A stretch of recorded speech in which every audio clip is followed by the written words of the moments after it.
Alright, David Harry here, and in this video I'm going to be going through this workflow that I'm trying to refine, which allows me to export AV1 videos from Resolve using the Nvidia hardware encoder, and very specifically this is for uploading to YouTube, although obviously the outputs here can be used for any type of playback scenario. Now before I go any further, I am just going to explain a few things here. So this video is going to be quite long. I don't know how long it's going to be because I haven't done it yet, but there is going to be quite a bit of explaining and kind of demonstrating of stuff in this video, so it's basically going to take as long as it takes.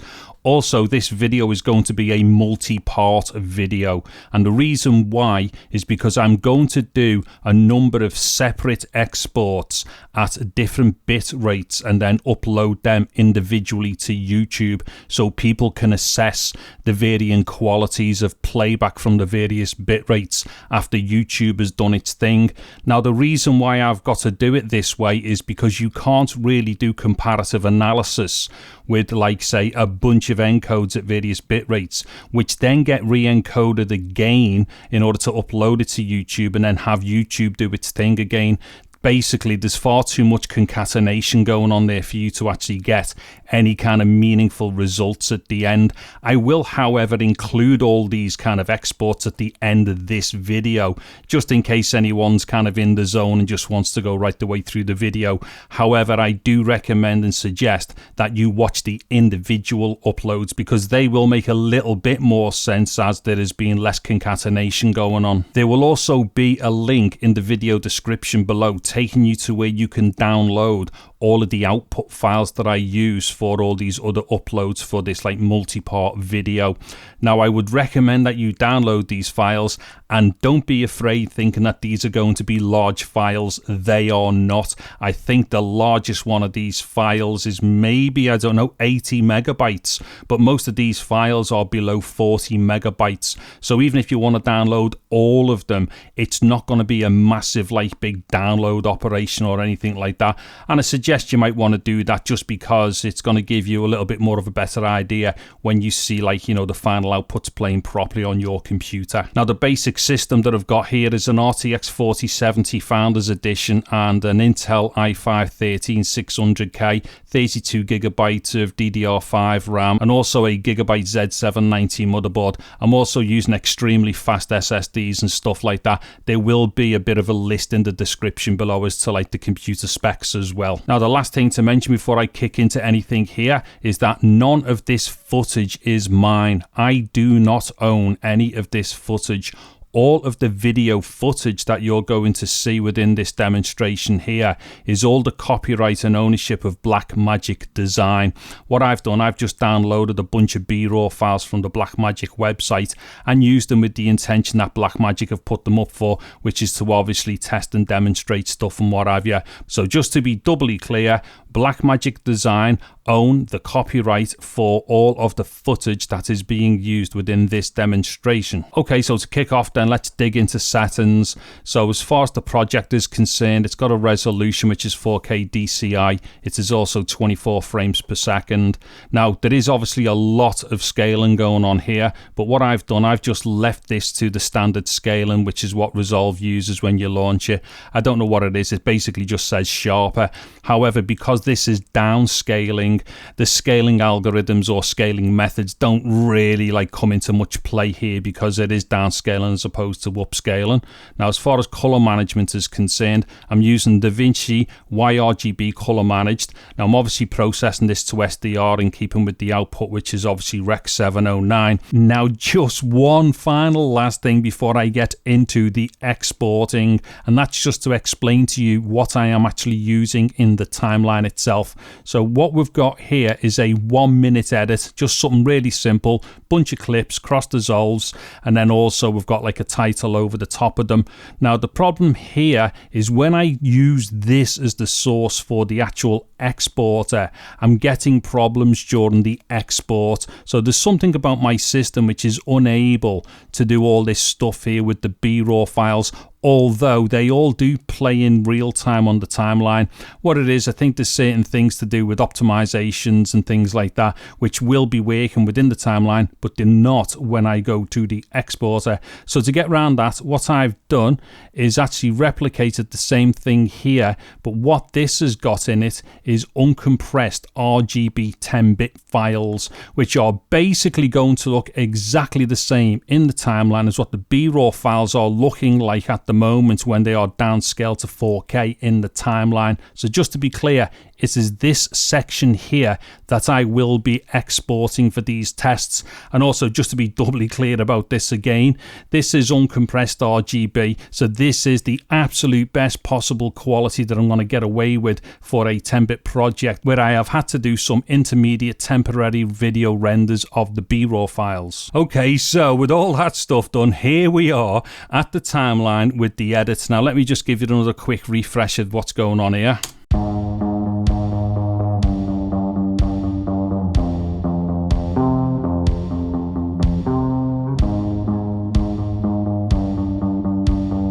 Okay, as we can see there, that's all playing swimmingly well, obviously because it's RGB now. And then if I just jump, further into the timeline and stuff, as we can see, simple clips, and they are just joined together by simple dissolves and stuff.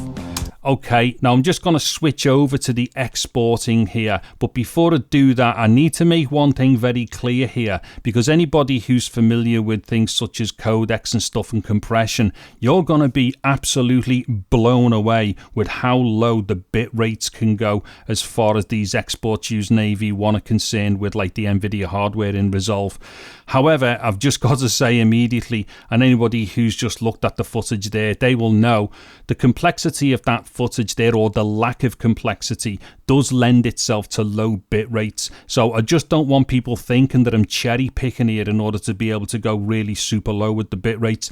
These just happen to be the best high quality clips that I can grab hold of without using some of my own clips, which are nowhere near as good as these things. And also, most people don't like looking at game footage either, which is obviously a really good stress on the system. However, I will do some game stuff at 4K 60, and that too will absolutely blow your socks off.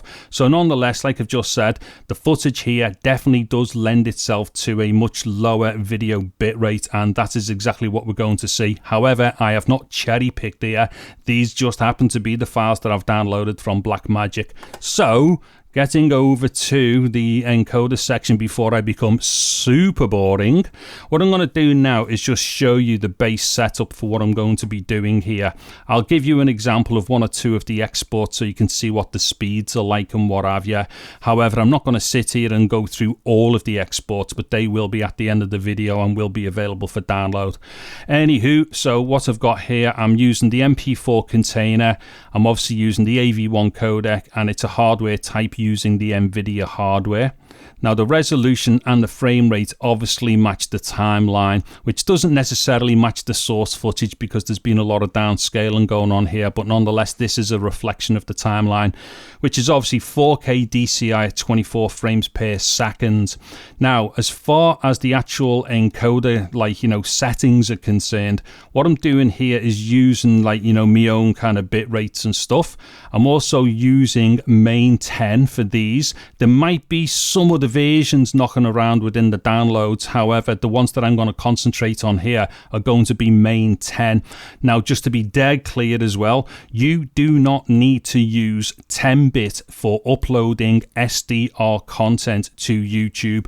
There is absolutely no difference between 10-bit and 8-bit as far as banding and stuff is concerned. They will both band exactly the same when YouTube's done its thing. The only reason why I'm using 10-bit is because all my masters are stored in 10-bit and I just put them anywhere in 10-bit, such as YouTube.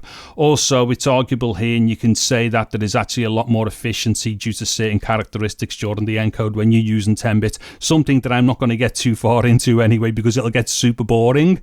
Okay, so main 10, let's see, frame reordering, yeah, I've left that switch on. That's basically something to do with delivery and how things will pick pick it up. Frame reordering is not a problem here because the playback or the reader is going to be YouTube and it understands that anyway.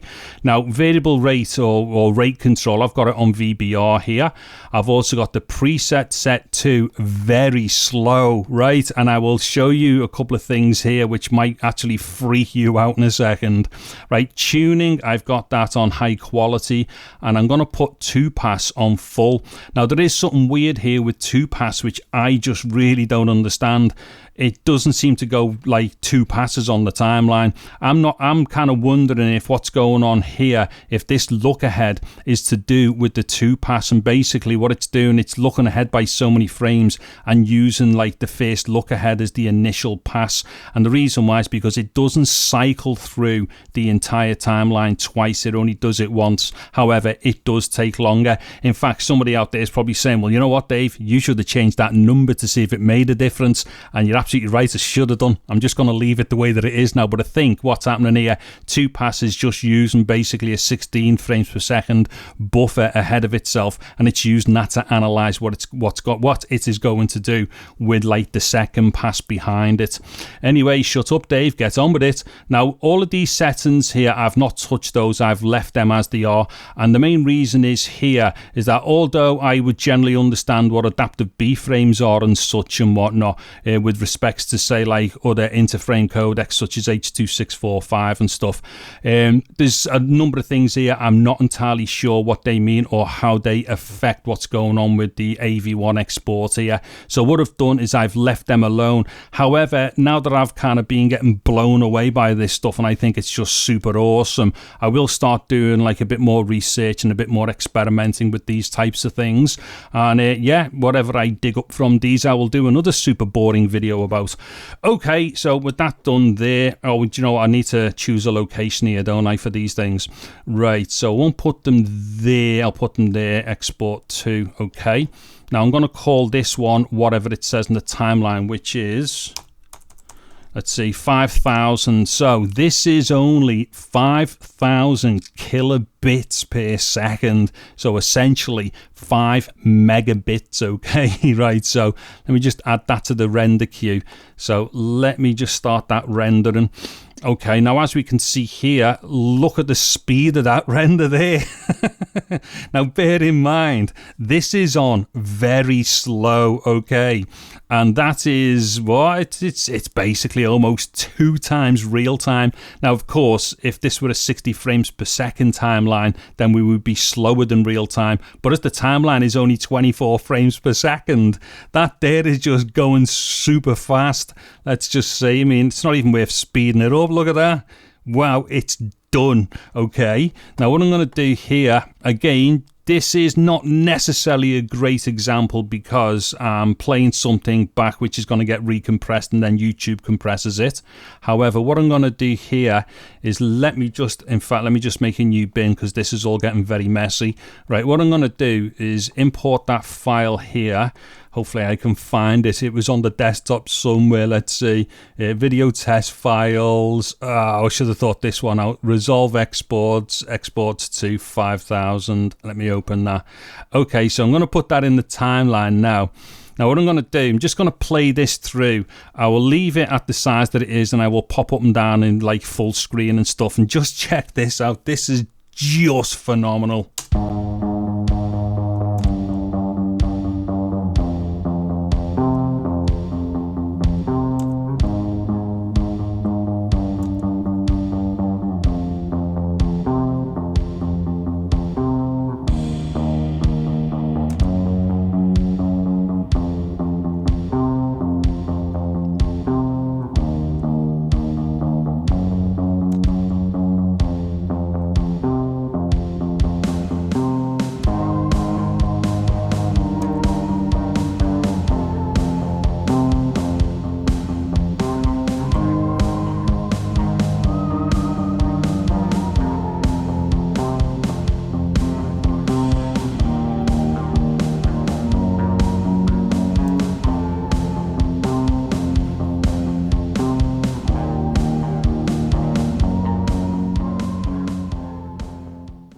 Okay, so a jump cut to future Dave here, pretending to be an editor.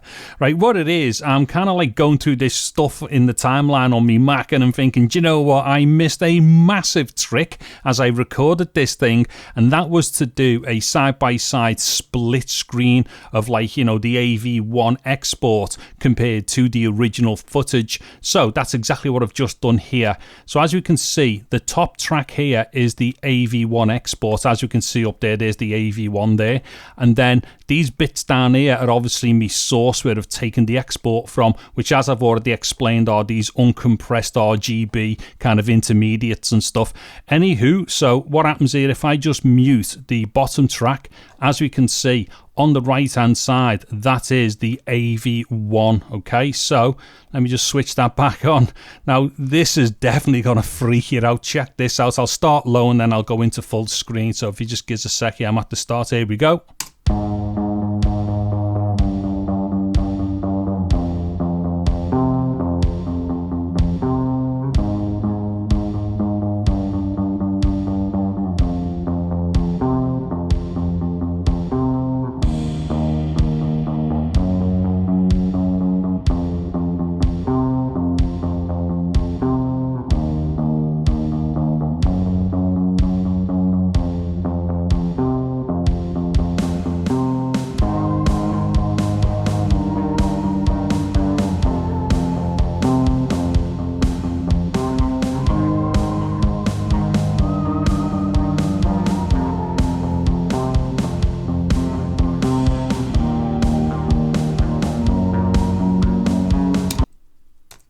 Okay, so as we can see there, I don't think anybody is going to have spotted any difference whatsoever.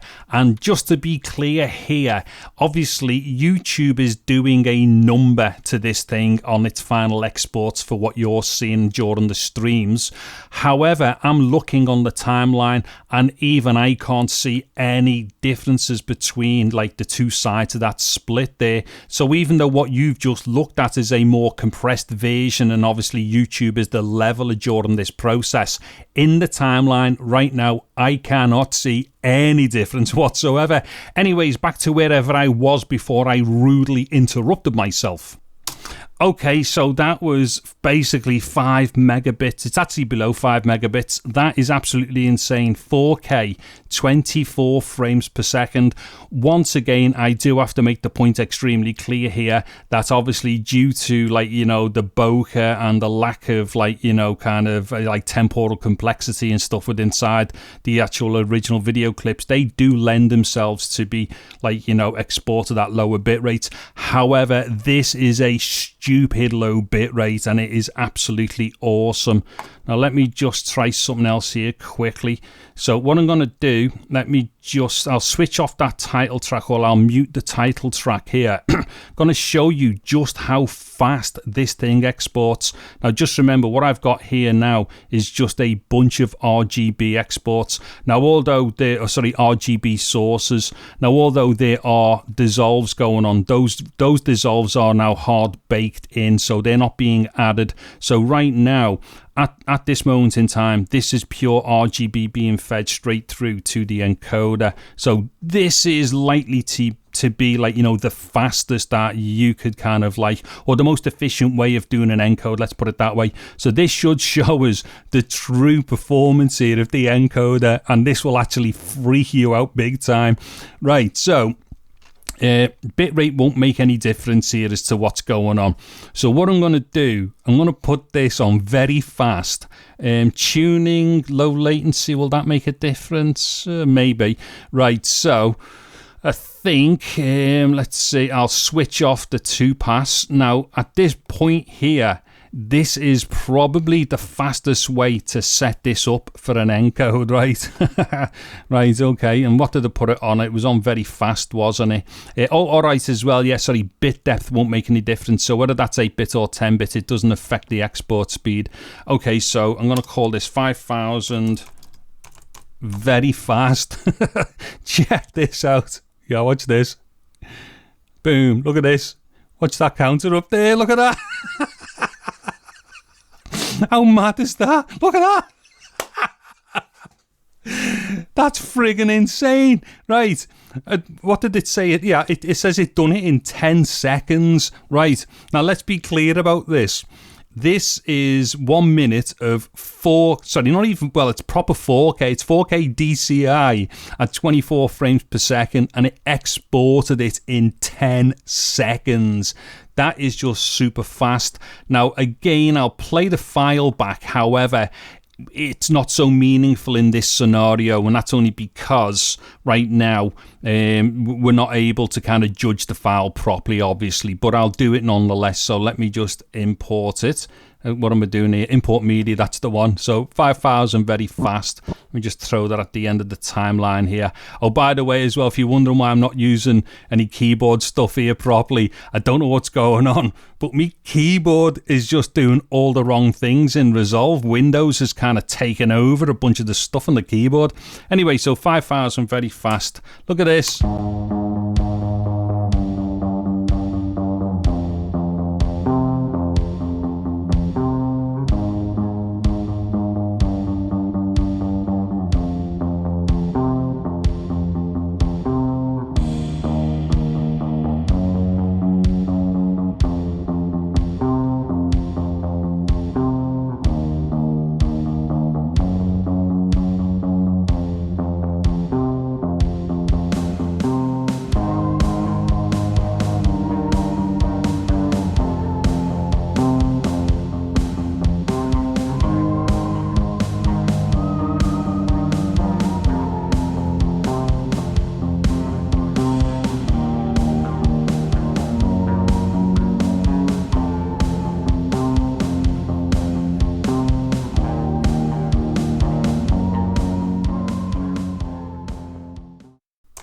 Okay, now to me, that is super impressive. Now, the thing is, as you've just watched that back, you may not have noticed that much difference between that very fast encoding and the other one that I just done, which was like the very slow.